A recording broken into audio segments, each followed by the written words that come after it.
Hi guys, welcome to our vlog. My vlog for today is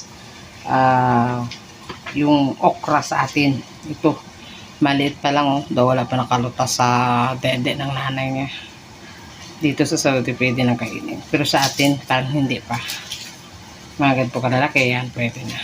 Sumaya. Arabic this, what's name this? Arabic. Ha? Sibamya. Sa? Sibamya. Ang Arabic ng okra ay sibamya. Yan, ikakat ko siya.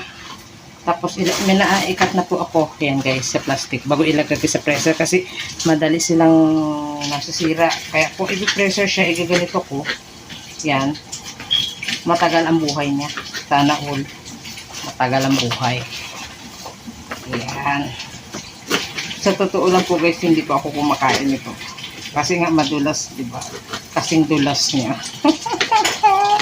Oh, good for more. Pero dito napakain ako. Kasi masarap din pala siya. Kahit madulas siya. Yung okra. Yan. Tapos pag matapos ko to, ilalagay ko sa pressure. Kasi kahit isang buwan siya maubos, hindi siya basta-basta masira. Ayan. Ito guys, ano ko, sobrang dami. Tapos next dito, pagtapos ito, bagadones naman. Ayan. Fish fillet, pag sa English yung bagadones. Tama ba ako? Fish fillet.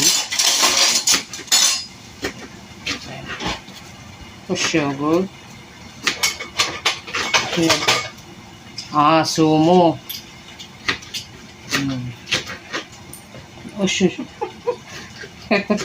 My friends is Ana Mashugul, but then my friend is kalabit. Name is my friend is Sumaya. Yeah. Mapi friends? Eh, What's your Mapi friends? my friend, sabi. Love you. Nayari friends. Yeah. Ayan na guys, tapos na ako mag-vlog. Yan. Kaya alam nyo na kung anong ginagawa ko sa tuwing nag-ano si amo at dito na grocery. Yung ganito ginagawa ko. Ayan, 2 times a month naman siya nag-namamalaki. Ayan, tapos na